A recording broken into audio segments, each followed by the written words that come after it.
Very good morning, dear students. I'm Dr. Rajni CV, Assistant Professor, Department of English, GFGC, Banavara. In this video, we will be discussing or we will have an introduction of authors who had written before India's independence. In this session, we are going to have a brief introduction of three writers: Rajaram Mohan Rai, Toru Dutt, and Aurobindo. We knew that writing in English began in India as an offshoot of colonial encounter. We have a history of colonial rule in India. That colonial rule brought English language into India, and many other historical events or aspects helped English language to flourish in India. And Indians began to write in English, began to express their emotions, began to express their ideologies in English as soon as they familiarized or as soon as English become Indianized to them.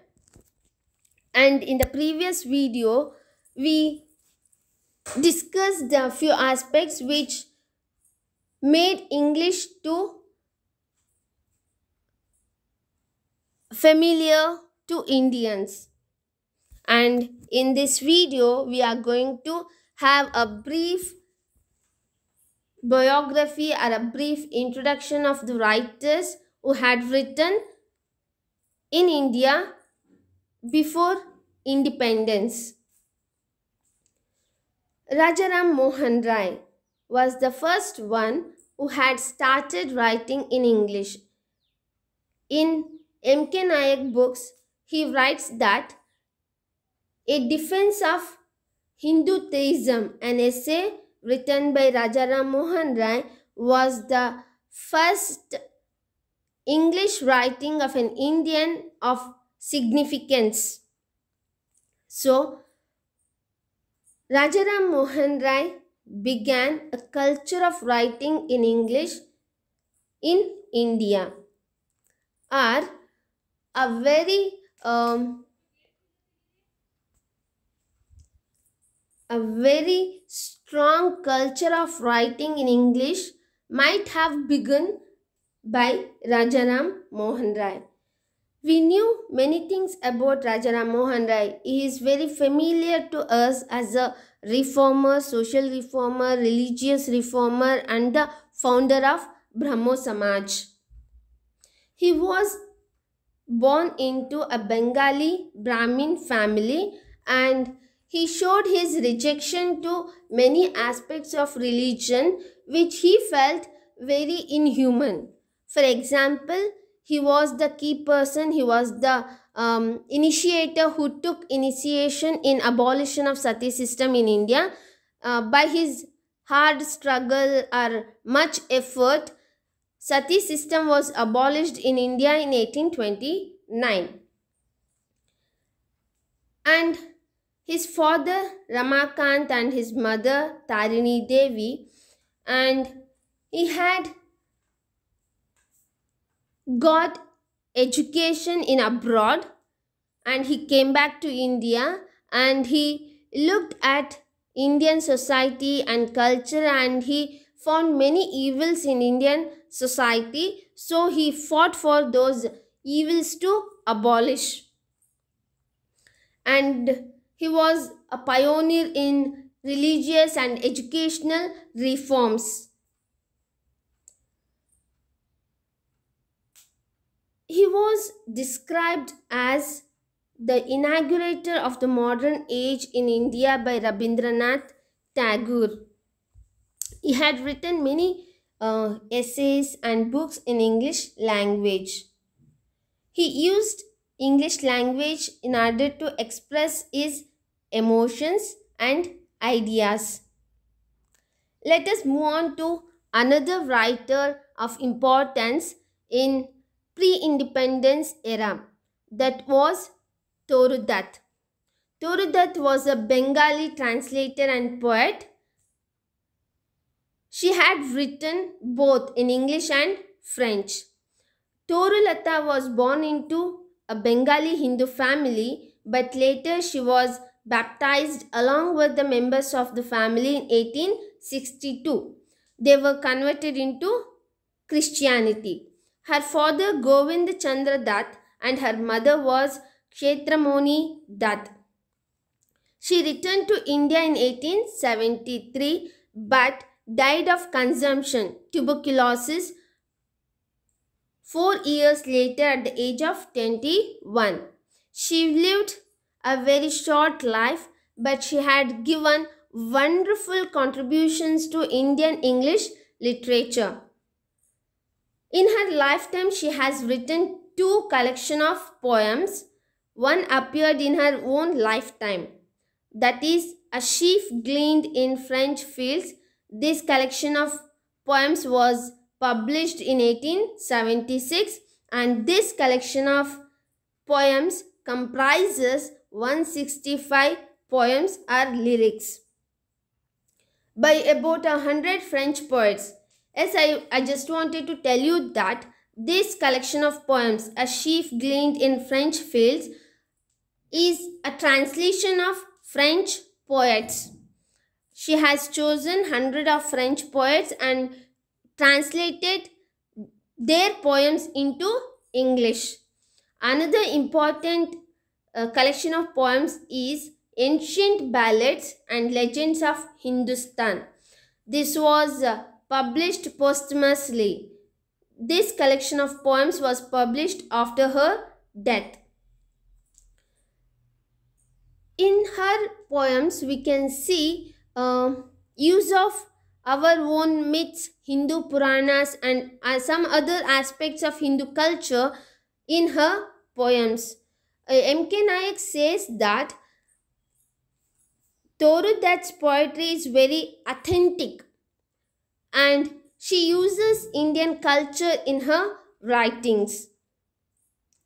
Few of her poems expresses British romanticism and some other aspects, but her poems shows authenticity rather than imitation of British poets.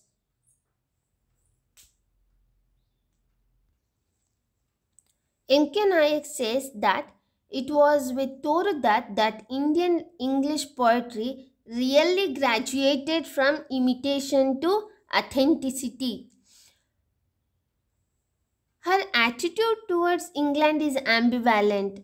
She writes that, strange to say, I do not much relish the idea of leaving Calcutta. I am very fickle, for it was I who regretted the most leaving England. I wonder why this so. This was the ambivalent, or this was the expression of Toru Dutt about leaving Calcutta and staying in England.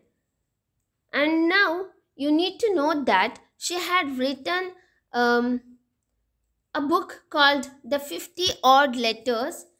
In these letters, she had written something to her friend Miss Martin, and she had started writing in English at a very early age, and we knew her poems like Our Casuarina Tree and some other poems really beautifully she had written. She lived only 21 years, and yes, she died at the time when her talent began to blossom. She didn't get much time to flourish or express her emotions in literature. She didn't get time to express her emotions, or she didn't get time to express her creativity in English language. And in her collection of poems, as I have already told you that she had used our Hindu Puranas, myths and legends in her poems. She writes about Sita and Savitri along with the legends of Dhruva, Sindhu, Prahalad in her collection of poems. In her poems, she has used all these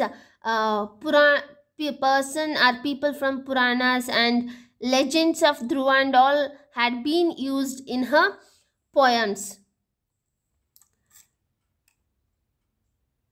M.K. Nayak writes about using Indian myths in poems by Toru that uh, she was the first Indian English poet to make an extensive use of Indian myth and legends.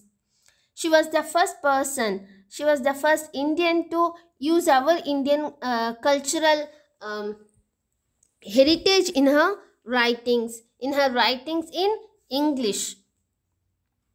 And her poetic technique shows a sure grasp of more than one poetic mode. Her diction use of language is very natural of the Victorian Romantic school, and her expression of emotions and the way she expresses it resembles Victorian Romantic school. And very impressive about Torudat's poetry is its virtually total freedom from imitation. This was the view given in the book of M.K. Nayak. M.K. Nayak says that her poetry came away from imitation and expressed her views very authentically. This was the view we found in M.K. Nayak's book about Torudat. Let's move on to another poet, another writer, another guru, or we can say seer of Indian writing in English was Aurobindo Ghosh or Sri Aurobindo. He was born into a Bengali family. His father Krishnadhun Ghosh and his mother Swarnalata Devi. His father was a surgeon and a former member of the Brahmo Samaj. He was the younger brother of Manmohan Ghosh. Even his elder brother Manmohan Ghosh was a writer in Indian English. Sri Aurobindo went to England at the age of 7, but he found his roots in Indian culture and thought, so he came back and he began his career as a journalist in India.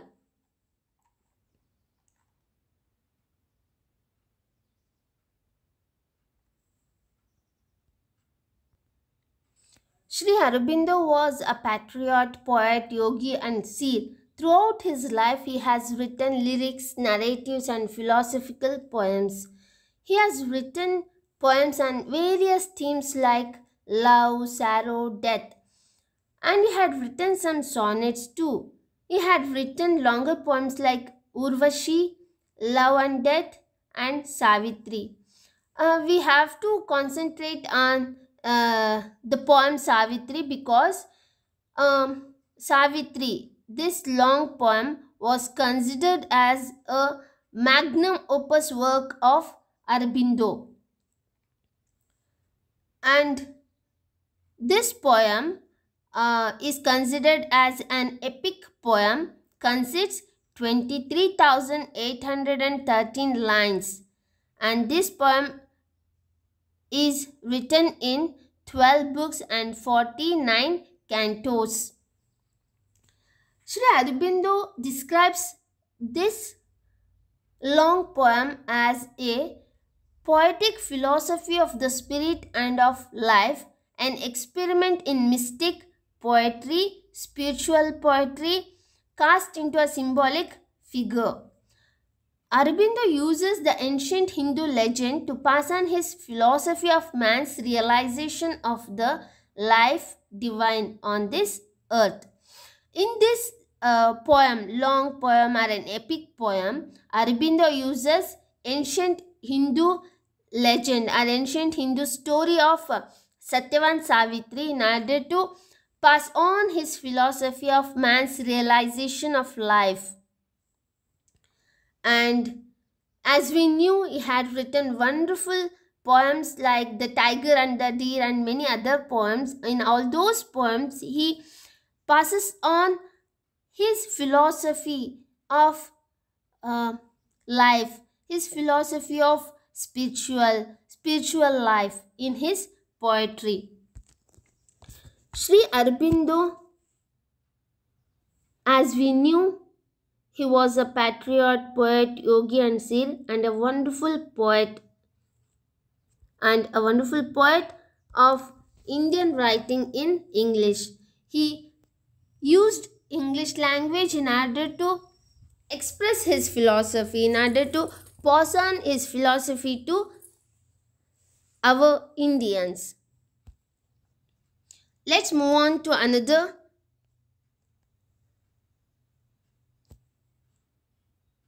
person who had written in English in another session. Thank you.